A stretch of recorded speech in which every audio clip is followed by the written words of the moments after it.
What is up, my fellow mobile gamers? In today's video, we're going over some of the best rare heroes, the blue rares, to actually keep. Because I know after that ancient summoning event over the weekend, you probably got a million of them. Like and subscribe for more amazing mobile game content. The thumbs up button is greatly appreciated.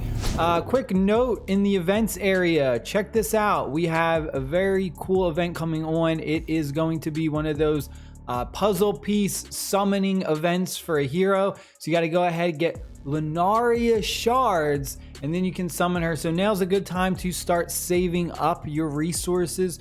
That way you can try and compete in these, so that way you can get at least enough to summon her once. All right, so let's go over these blue rare heroes, because there are some that are actually worth keeping and using, right? So first one we got is our boy right here, the Green Goblin himself. Now, you don't really have to power him up too much. His basic attack goes ahead and does poison damage.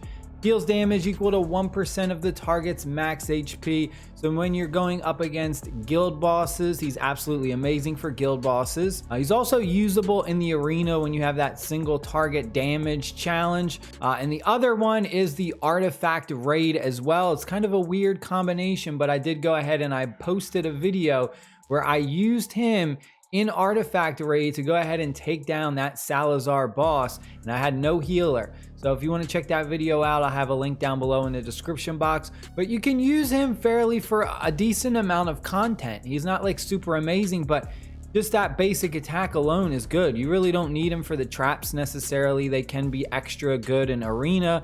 Moving along, next one we have is Voltus. The other thing that I want to mention is some of these rare heroes can be awakened, and some of them it says their awakening is not yet available. He is one of them where it just doesn't have it. So I don't know when they're going to introduce that feature, if they ever will be. So it could be possible that you might want to maybe save these copies up so that when they do go ahead and give him an awakening, you already have some copies. Otherwise, just sell the extra ones for some diamonds and just keep one of them. The next one we have is Voltus. This is your first mage that you get. Pretty decent early game. I know some people like to use him throughout the game, but he definitely does fall off. One thing to mention though, he is a cultist, and it can be quite difficult to get a lot of cultist heroes in this game, so it's worth just keeping him around, if anything, to use him for the faction trials. Next up we have is Nero. Now, if you watched my video where I did my 17 ancient summonings, gosh, this guy pops up left and right. I think everybody has at least a couple copies of him by now. He's another one that's really not that great, but he is a lord for the cultist, which is the only real reason that I kept him. If you are struggling in the cultist faction trial, this is just another hero that you can kind of throw in there. Next up we have is Autumn. This one definitely worth keeping at the very least one copy. She can go ahead and be awakened though, but it really doesn't affect her too much for what we're doing. All of her awakenings just increase like her basic stats of like attack and HP and healing effect. The only reason you want to keep one copy of her, and you don't even necessarily have to power her up that much. I just have her at 4 stars 40. I did a little bit of promoting, but that's about it, just so at least she doesn't get destroyed on those harder stages. But your main use is going to be your ultimate ability, Golden Maple's Boon. Grants crit damage increase to all allies in range, lasts for 20 seconds. This is an amazing ability. Look, 60% extra crit damage, and then on top of that, her passive does crit rate increase. So you're not only getting crit damage increase, you're potentially also getting crit rate increase with her ultimate ability. Make sure you go ahead, level these up.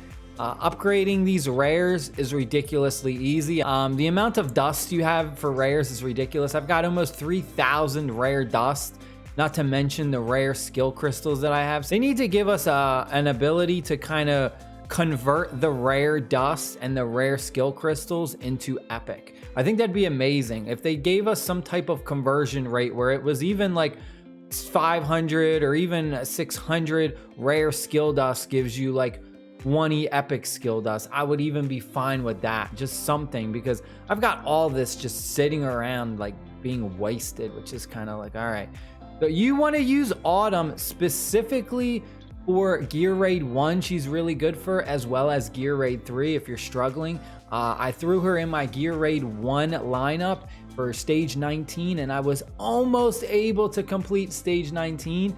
She definitely helps out a tremendous amount for that stage 19 on Gear Raid 1. Pairing her up with Dolores, you're getting the Dolores attack, and then you're getting Autumn's crit rate and crit damage increase. Next up we have is a Nunye. This one I don't particularly use. Her ultimate ability grants defense increase, 15 inspiration to all allies. The defense increases plus 20%. The inspiration increases attack proportional to her attack.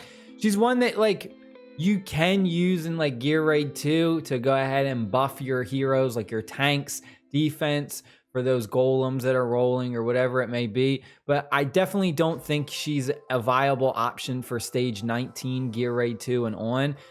Early Gear Raid 2 stages, you could probably use her. The next one we have is Emile, however the heck you say her, the one who has the Crash Bandicoot looking shield. She's one, again, that's also really not that great, but she does have defense reduction, so it's kind of like she could possibly be good if you can find a use for her. I haven't seen too many people really use her because there's just other heroes that can kind of do what she does already. But she's one that I'm just kind of holding around. I'm just kind of keeping her in case maybe some content pops up and magically she's good. Next one we have is elukas. This is the Green Goblin's brother, right? Like, I mean, these literally are the same character models. They're just skinned differently. I mean, look at literally the same character models. They just changed the skin and they added red eyes to this guy. All right, but the reason you want to use him is because he does basically kind of the opposite of what the Green Goblin does. The Green Goblin goes ahead and puts poison on enemies, while this one goes ahead and puts slow on enemies. So really two good debuffers. I've mostly seen this character used in Gear Raid 3 stages 19, 20, 21, like those harder stages of Gear Raid 3. Definitely one that is worth keeping and investing in. Maxing him out, you're probably going to possibly max him out unless you're just trying to use him strictly for the slow. But I would say if you do max him out, it'll make it a lot easier for you to complete those stage 19s and 20s in Gear Raid 3, because honestly, depending on your lineup, just the slow alone might not be enough. You may need a little bit of extra damage, and if he can give you that just tiny little bit of extra damage along with the slow, you might be able to complete Gear Raid 3 stage 19 and on. He's another one that can also be awakened, so keeping his copies again is good because maxing him out isn't necessarily a bad thing if you're going to use him. Next up we have is another lord. This is I want to call him Borat, but it's like Borat. He is a Watcher Lord. This is another character that you get really early on in the game. Again, I would just keep him for his Lord Watcher ability. That's pretty much it. Next up we have is Decimus. This one is absolutely amazing guy, and the best part about it is you don't even have to level him up. All you got to do is what? His first promotion.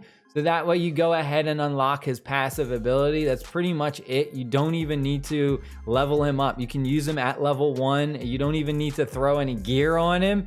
What you do is you use him strictly for Gear Raid 2, especially those harder stages like stage 19. You throw him out there, you let him take the hits from the rolling golems, and that's pretty much it. He becomes unkillable for like 7 seconds. So he just stays out there, he takes the hits from the golems, and then you just retreat him, and that's pretty much the only use you have for him.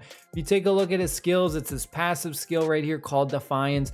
When his HP goes to 0, he remains alive and continues fight for an amount of time. During this time, his attack, and we don't care about that. This is worth leveling up again because he is a rare hero, so you're gonna have tons of rare dust and stuff like that. I maxed all his skills out, but you'll see at that level 5, we don't care about these attack increases, but at level 5, we get an extra 2 seconds for his effect duration. So at base, it's 6 seconds. Next two heroes we have to do with cost generating. That's pretty much the only reasons I kept them. I haven't used this guy at all. If we take a look at his ultimate ability, immediately restores 9 cost. I also have not upgraded his skills either. His skill cost will go ahead and drop, and then the cost regen will go +1 skill cost. He definitely needs a lot of rage before you can go ahead and activate this just to get those 9 cost points back immediately. But again, I'm just keeping him because you never know. This one is used a lot more, I believe. This is Narvia. This is the one that goes ahead and has a passive that generates you stuff. So 15 seconds cooldown, restores HP equal to 20% of her max HP. We don't care about that, but +3 cost every 15 seconds.